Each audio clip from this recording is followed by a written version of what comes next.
কবিতা প্রকৃতির ভালোবাসা। কবি আবুল খায়ের নাইমুদ্দিন।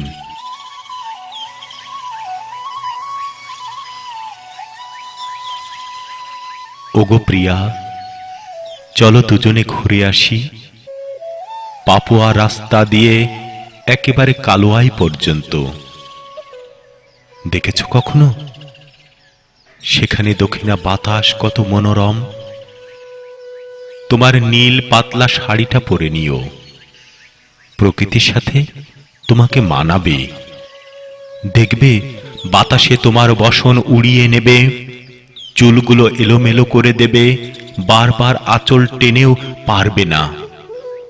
নিজের অজান্তেই হেসে উঠবে খিলখিল করে।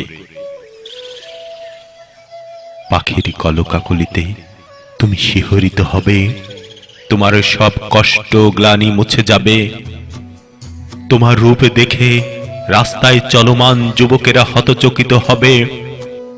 রাস্তার ধারের ওই ভবনগুলোর ছাদ থেকে অপলক তাকিয়ে থাকবে নারী পুরুষ। শুনতে পাবে বুলবুলি পাখিরাও সুরের ঢেউ তুলবে। ওগো, তোমার মনেরই কোণে লুকানো সব কথা হেঁটে হেঁটে আমায় বলিও, যা এতদিন বলতে পারোনি সংকোচে সংকটে কিংবা সময় স্বল্পতায়। দেখবে শঙ্খচিলের মতো উঠতে চাইবে তোমার মন, মন উজাড় করে হেসে নিও।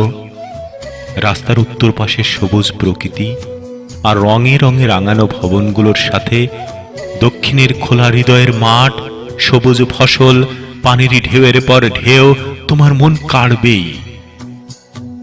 মাঠের দক্ষিণ মাথায় আমাদের বগদিয়া বাড়ির আম কাঁঠালের সুমিষ্ট গন্ধ পেতে পারো।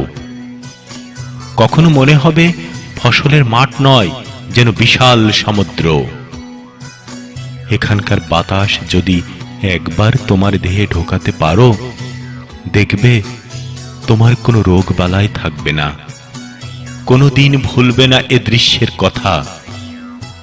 তোমার হাঁটতে যদি অসুবিধা হয়, তবে আমি ঘোড়ায় চালিত টমটম খবর দেব, না হয় বাইকে করে ঘোরাবো, না হয় কাঁধে তুলে নেব। এসো এসো প্রিয়া আমার সাথে, দেখবে আমাদের প্রকৃতি তোমায় আপন করে নেবেই নেবে। বুঝবে প্রকৃতিও ভালোবাসতে পারে।